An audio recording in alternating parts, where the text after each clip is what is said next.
Hello friends, હું છું Hardik Patel. Icon engineering tuition ક્લાસીસની ચેનલમાં વિદ્યાર્થી મિત્રો આપનું સ્વાગત છે. ડિપ્લોમા સેમેસ્ટર 4 નો ન્યૂ સિલેબસ જે ડિક્લેર થયો છે એની અંદર આજે વાત કરવાના છે મિકેનિકલ બ્રાન્ચની અંદર કયા કયા સબ્જેક્ટ સેમેસ્ટર 4 ની અંદર ઓફર થયા છે, તમારી કોલેજમાં કયા કયા સબ્જેક્ટ્સ તમને ઓફર કરવામાં આવશે, કયા કયા સબ્જેક્ટની જીટીયુની એક્ઝામ આવવાની છે. અને વિદ્યાર્થી મિત્રો, ઘણા બધા લિસ્ટમાં તો તમને સબ્જેક્ટ દેખાય છે, પણ એમાંથી તમે કયા સબ્જેક્ટની એક્ઝામ આપવાના છો એ દરેક વસ્તુની અહીંયા ચર્ચા કરવાના છે વિદ્યાર્થી મિત્રો. તો ચેનલ ઉપર નવા હોય તો ચેનલને સબસ્ક્રાઇબ કરી દેશો, બેલ આઇકોન ઓન કરી દો, જેથી નવા વિડીયો આવે તરત જ નોટિફિકેશન આવી જશે.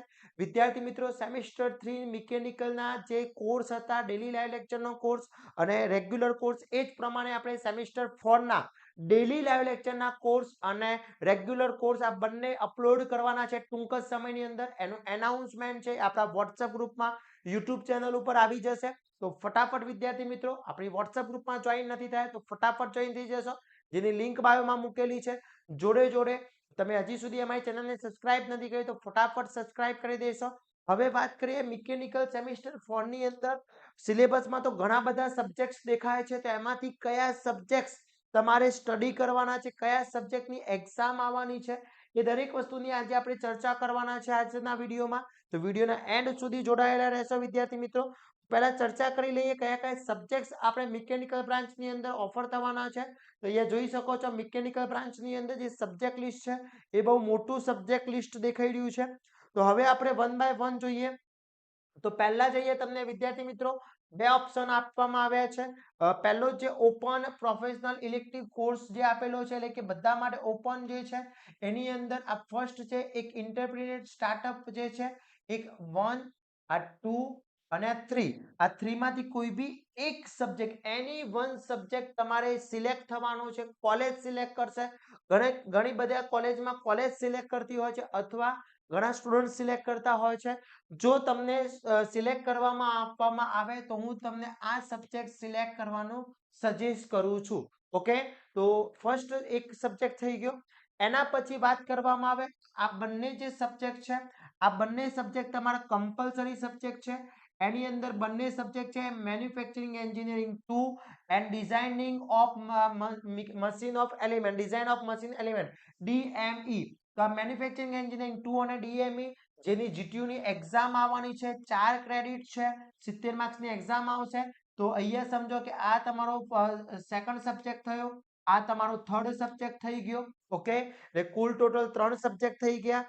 એના પછી વાત કરવામાં આવે વિદ્યાર્થી મિત્રો, તો એક થર્મલ એન્જિનિયરિંગ છે, એ તમારું કમ્પલસરી ની અંદર છે. થર્મલ એન્જિનિયરિંગ જે છે, ઓકે, તો એ થર્મલ એન્જિનિયરિંગ જે છે એ તમારું કમ્પલસરી છે વિદ્યાર્થી મિત્રો. તો એ બી તમારા 70 માર્ક્સની અંદર છે. એ બી એની જીટીયુની એક્ઝામ આવવાની છે, એટલે 4 તમારા કુલ સબ્જેક્ટ થયા છે. ઓકે, એના પછી વાત કરવામાં આવે ઇલેક્ટિવ સબ્જેક્ટમાં, તો ઇલેક્ટિવ સબ્જેક્ટ 1 ની અંદર આ 3 સબ્જેક્ટ આપવામાં આવ્યા છે. ઇન્ડસ્ટ્રીયલ એન્જિનિયરિંગ એન્ડ મેનેજમેન્ટ આપવામાં આવે છે, ઓપરેશનલ મેનેજમેન્ટ આપવામાં આવે છે અને ટોટલ ક્વોલિટી મેનેજમેન્ટ. એટલે આ 3 માંથી કોઈ એક સબ્જેક્ટ તમારી કોલેજ સિલેક્ટ કરવાની છે અથવા તમને આપવામાં આવશે. તો આમાંથી કયા વિદ્યાર્થી મિત્રોએ તમારી કોલેજમાં સબ્જેક્ટ સિલેક્ટ કરી દીધો છે એની કોમેન્ટ તમારે મને કરવાની છે. એટલે કુલ ટોટલ 4 સબ્જેક્ટ થયા તમારા, 3 કમ્પલસરી, ફર્સ્ટ ઓપન અને એક થયો ઇલેક્ટિવ 2, એટલે કુલ 5 સબ્જેક્ટ થયા છે વિદ્યાર્થી મિત્રો. ક્લિયર. એના પછી વાત કરવામાં આવે વિદ્યાર્થી મિત્રો, તો તમારો નેક્સ્ટ જે ઇલેક્ટિવ 2 માં મૂકવામાં આવ્યો છે, ઇલેક્ટિવ 2 માં જે મૂકવામાં આવ્યો છે એ આ બે સબ્જેક્ટ છે ઇલેક્ટિવ 2 ની અંદર. તો engineering costing and plant maintenance છે અને ફેબ્રિકેશન ટેકનોલોજી. તો આ બંનેમાંથી એક સબ્જેક્ટ સિલેક્ટ કરવામાં આવશે. એટલે સમજી લો કુલ ટોટલ વાત કરવામાં આવે, કુલ ટોટલ તમારા સબ્જેક્ટની વાત કરવામાં આવે વિદ્યાર્થી મિત્રો, તો હું તમને આખું અહીંયા લિસ્ટ બતાવી દઉં છું ટોટલ જે સબ્જેક્ટનું છે. એની અંદર કયા કયા સબ્જેક્ટ તમારા રહેવાના છે સમજી લઈએ આપણે. ફર્સ્ટ અહીંયા હું બતાવું છું તમને. આ અહીંયા હું ફર્સ્ટ જે છે, આ જે તમારા આ બે સબ્જેક્ટ છે રેડ થી જે કર્યા છે એમાંથી એક સબ્જેક્ટ સિલેક્ટ કરવાનો છે. આમાંથી કોઈ એક સબ્જેક્ટ સિલેક્ટ થશે, એની વન સબ્જેક્ટ થશે અહીંયા ફર્સ્ટ નંબરનો સિલેક્ટ થશે. ઓકે, પછી અહીંયા તમારો આ સેકન્ડ નંબરનો સબ્જેક્ટ છે, આ તમારો સેકન્ડ નંબરનો સબ્જેક્ટ છે મેન્યુફેક્ચરિંગ એન્જિનિયરિંગ 2. પછી designing of machine element ડીએમઈ A 3rd નંબરનો સબ્જેક્ટ છે.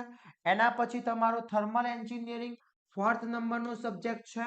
ઓકે, એના પછી તમારો અહીંયા જોવામાં આવે તો આ ત્રણમાંથી કોઈ એક સિલેક્ટ થશે. આ ત્રણમાંથી એની ત્રણમાંથી એક સિલેક્ટ થશે. એટલે આ તમારો કુલ 5મા નંબરનો સબ્જેક્ટ છે. એન્ડ વિદ્યાર્થી મિત્રો, આ બંને સબ્જેક્ટમાંથી એક સબ્જેક્ટ સિલેક્ટ થશે એટલે કુલ 6 સબ્જેક્ટની જીટીયુની એક્ઝામ આવવાની છે વિદ્યાર્થી મિત્રો. તો ખાસ ધ્યાન રાખશો, બહુ ઇમ્પોર્ટન્ટ છે. તો એ 6 સબ્જેક્ટ તમારા માટે ઇમ્પોર્ટન્ટ છે. કુલ 6 સબ્જેક્ટની એક્ઝામ આવવાની છે. તો વિદ્યાર્થી મિત્રો, પહેલા તમારે મને એ કહેવાનું છે કોમેન્ટમાં કે આ જે ઓપન ઇલેક્ટિવ છે એમાંથી કયો સબ્જેક્ટ સિલેક્ટ કરવામાં આવ્યો છે. ઇલેક્ટિવ 1 માંથી તમારી કોલેજમાં કયો સિલેક્ટ કરવામાં આવ્યો છે અને આ બંનેમાંથી કયો સબ્જેક્ટ સિલેક્ટ કરવામાં આવ્યો છે. કારણ કે આ જે સબ્જેક્ટ છે તો બધાને કમ્પલસરી છે. આ 1, 2 અને 3 સબ્જેક્ટ મેન્યુફેક્ચરિંગ એન્જિનિયરિંગ 2 ડીએમઈ અને ટી1 આ તો કમ્પલસરી છે, બધી જ કોલેજમાં હશે. બાકી આ 3 સબ્જેક્ટનું ગ્રુપ છે એ 3 અલગ અલગ હોઈ શકે છે.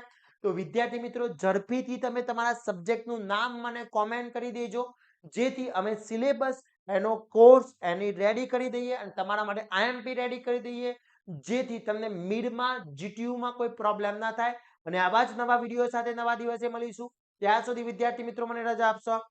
જય હિન્દ, જય ભારત.